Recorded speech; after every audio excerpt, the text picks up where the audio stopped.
करत असताना माझे गोस्वामी तुलसीदास महाराज या ठिकाणी सज्जनालाही वंदना करतायत आणि माझे गोस्वामी तुलसीदास महाराज या ठिकाणी दुर्जनालाही वंदना करतायत। मी तर असं म्हणेल तुम्ही सज्जनाला वंदना करू नका, पण एखाद्या वेळेला दुर्जनाला वंदना केल्याशिवाय राहू नका। तुमचं महत्व समाजापर्यंत जाण्याकरता तुमच्या जीवनामध्ये दुर्जन माणसं महत्वाची आहेत, सज्जन माणसं महत्वाचे नाहीत। मला असं वाटतं जोपर्यंत तुमचा विरोध दुर्जन माणसं करणार नाही तोपर्यंत तुमची किंमत समाजामध्ये प्रस्थापित कधी होणार नाही। ती किंमत प्रस्थापित होण्याकरता तुमच्या जीवनामध्ये दुर्जन माणसं महत्वाची आहेत। बरोबर बोलतोय ना मी? अरे तोच दगड मंदिरामध्ये आहे जो दगड पाथरवट्याच्या हाताखाली टिकतोय। मला असं वाटतं ज्या वेळेला तो पाथरवट एखाद्या मूर्तीला घडवण्याचं काम करतोय ना, मूर्तीला घडवण्याचं काम करत असताना सुंदर प्रकारे ती मूर्ती घडवण्याचं काम तो करत असतो। अनेक दगड त्याच्या हाताखाली असतात, पण मला असं वाटतंय तो जो दगड पाथरवट्याच्या हाताखाली टिकतोय, अनेक दगड ज्या वेळेला ती मूर्ती तयार करत असतो ना तो पाथरवट, त्यावेळेला त्या अनेक दगड भंग पावतायत। भंग पावलेली दगड कधी मंदिरामध्ये येत नाही, पण जो दगड पाथरवट्याच्या हाताखाली टिकतोय मला असं वाटतं तो दगड मंदिरामध्ये मूर्ती रूपाने आल्याशिवाय राहत नाही। याचा अर्थ असा आहे तो दगड पहिल्यांदा मंदिरामध्ये येण्याकरता त्याच्या जीवनामध्ये पाथरवट महत्वाचा आहे। तो दगड जर पाथरवट्याच्या हाताखाली जर टिकला नाही तर तो मूर्ती रूपाने मंदिरामध्ये येणार नाही, आणि मूर्ती रूपाने जर तो दगड मंदिरामध्ये आला नाही तर मला असं वाटतंय समर्थ नगरवासी त्याचं दर्शन कधी घेणार नाही। त्या मूर्तीचं दर्शन घेण्याकरता अगोदर त्या दगडाने पाथरवट्याच्या हाताखाली टिकणं महत्वाचं आहे। तसं आपल्या जीवनामध्ये सज्जन माणसं महत्वाचे नाहीत, तर मला असं वाटतंय आपल्या जीवनामध्ये दुर्जन माणसं महत्वाची आहेत। एक लक्षात ठेवा दादा, कुणीही कुणाची टीका करायला आज समाजामध्ये रिकामा नाही। मला असं वाटतं ज्या वेळेला तुमची प्रगती होत असते, तुमची प्रगती ज्या वेळेला समाजापर्यंत जात असते, त्यावेळेला तुमची प्रगती पाहून काही लोक तुमच्यावर जळणारे असतात। मी असं म्हणतोय हाती चले बाजार तो कुत्ते भुकते। अरे कुत्र्याला भुंकू द्या, ते त्याचं काम आहे। मला असं वाटतं जर कुत्रा आपण जर रस्त्याने जात असो, एखादा हत्ती जर डौलामध्ये जर रस्त्याने जात असेल आणि हत्ती जर डौलामध्ये जर रस्त्याने जात असेल आणि एखादं कुत्र जर त्या हत्तीकडे पाहून जर भुंकत असेल तर मला असं वाटतं त्या हत्तीने त्याच्या डौलामध्ये चालायचं असतं। अरे कुत्र्याचं काम आहे भुंकायचं, त्यांना भुंकू द्या। पण एखाद्या वेळेला जर तो हत्ती जर पाठीमागे जर वळून पाहत असेल तर मला असं वाटतं तो कुत्र्याचा अपमान नाही तर तो हत्तीचा अपमान आहे, हे मात्र विसरू नका। म्हणून जीवनामध्ये लोक विरोध करत असतात दादा। मला असं वाटतं तुमचा लोक विरोध करेल यात नवल नाही, आमचा सुद्धा लोक विरोध करत असतात, आम्हाला सुद्धा लोक विरोध करण्याचे काम करतात। ज्या वेळेला आम्ही अनेक गावागावामध्ये जातोय, अनेक गावागावामध्ये जाऊन ज्या वेळेला आम्ही रामकथा करतोय त्यावेळेला ते लोक आमचा विरोध करत असताना म्हणतायत करून करून भागले आणि देवपूजेला।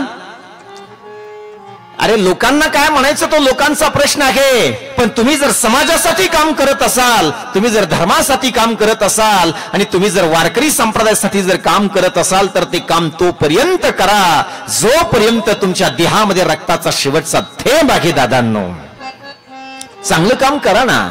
चांगलं काम करत असताना लोक तुमचा विरोध करतील, लोक विरोध करतायत म्हणून आपण चांगलं काम कधी आपलं सोडायचं नाही, आणि ते लोक विरोध करतायत म्हणून तुम्ही जर तुमचं चांगलं काम जर या ठिकाणी थांबवत असाल ना तर मला असं वाटतं तुम्ही एकटे थांबणार नाही, तर मला असं वाटतं हा संपूर्ण समाज थांबल्याशिवाय राहणार नाही। समाजासाठी जर चांगलं काम असेल तर काम करत राहा दादा।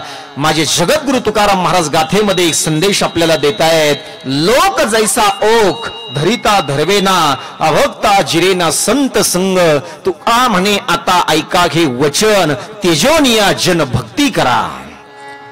भक्ती करत असताना तुम्ही त्या ठिकाणी जगाचा विचार करू नका किंवा जनाचा विचार करू नका। तुमची भक्ती तोपर्यंत तेवत ठेवा दादा जोपर्यंत तुमच्या भक्तीला यश येणार नाही। माझी शबरी माता अरण्यामध्ये जाते, अरण्यामध्ये जाऊन 87,000 वर्ष ती शबरी माता तपश्चर्या करते, पण 87,000 वर्ष तपश्चर्या करत असताना अनेक लोक त्या ठिकाणी शबरी मातेच्या साधनेमध्ये विघ्न आणण्याचं काम करतायत, पण माझी शबरी माता दुर्लक्ष करते, आणि तोपर्यंत माझी शबरी माता भक्ती करते जोपर्यंत माझे राम शबरीच्या आश्रमामध्ये येत नाहीत। सज्जनांनो म्हणूनच या ठिकाणी दुर्जन माणसं विरोध करत असतात, म्हणून दुर्जनाच्या विरोधाला बळी पडून थांबू नका. माझे गोस्वामी तुळशीदास महाराज या ठिकाणी वंदना करत असताना सज्जनालाही वंदना करतायत, आणि माझे गोस्वामी तुळशीदास महाराज या ठिकाणी दुर्जनालाही वंदना करतायत, आणि माझे गोस्वामी तुळशीदास महाराज सज्जनाला आणि दुर्जनाला वंदना करून आता माझे गोस्वामी तुळशीदास महाराज शिव पार्वती विवाह सोहळ्याची कथा सांगायला सुरुवात करतायत. संग सती जग जननी भवानी, तुझे ऋषि अखिलेश्वर जाने. एक बार त्रेता जुग माही, शंभु गए कुंभ जय सिपाही. संग सती जग जननी भवानी, तुझे ऋषि अखिलेश्वर जानी. एक बार त्रेता जुग माही, शंभु गए कुंभ जय सिपाही. संग सती जग जननी भवानी, तुझे ऋषि अखिलेश्वर जानी. ताट बसा सगळे. आता आपल्याला शिव पार्वती विवाह सोहळ्यांची कथा पाहिजे. काही झोपले असतील तर जाग करा. झोपलं नाही ना कुणी? इतक्या लवकर नाही म्हणा झोपणार. शिव पार्वती विवाह सोहळ्यांची कथा सांगायला माझे गोस्वामी तुळशीदास महाराज या ठिकाणी प्रारंभ करतायत. बघा, एकदा माझ्या शिवजीला रामप्रभूची कथा ऐकण्याची इच्छा होते, आणि शिवजीला रामप्रभूची कथा ऐकण्याची इच्छा झाल्याच्या नंतर माझे शिवजी सतीला सोबत घेतायत, आणि शिवजी सतीला सोबत घेऊन अगस्त्य मुनीच्या आश्रमामध्ये रामकथा ऐकण्याकरता जातायत. म्हणून मी कालच्या कथेमध्ये सांगितले की रामकथा हा एकट्याने ऐकण्याचा विषय नाही, तर रामकथा हा दोघांनी ऐकण्याचा विषय आहे. शिवजी ज्या वेळेला अगस्त्य मुनीच्या आश्रमामध्ये रामकथा ऐकण्याच्या निमित्ताने जातायत, जात असताना माझे शिवजी एकटे जात नाहीत, तर सतीला सुद्धा आपल्या सोबत घेऊन जातायत.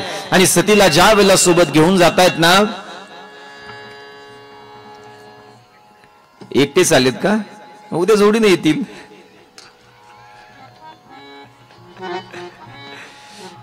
कधी कधी जोडीने यावं वाटतं, पण काही प्रॉब्लेमही असू शकतात ना.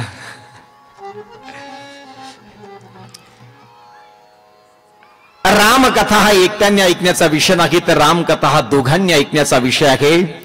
म्हणून माझे शिवजी ज्या वेळेला अगस्त्य मुनीच्या आश्रमामध्ये जात आहेत, अगस्त्य मुनीच्या आश्रमामध्ये जात असताना संग सती जगजननी भवानी, सतीला देखील ते आपल्या सोबत घेत आहेत, आणि सतीला आपल्या सोबत घेऊन ते अगस्त्य मुनीच्या आश्रमामध्ये जात आहेत.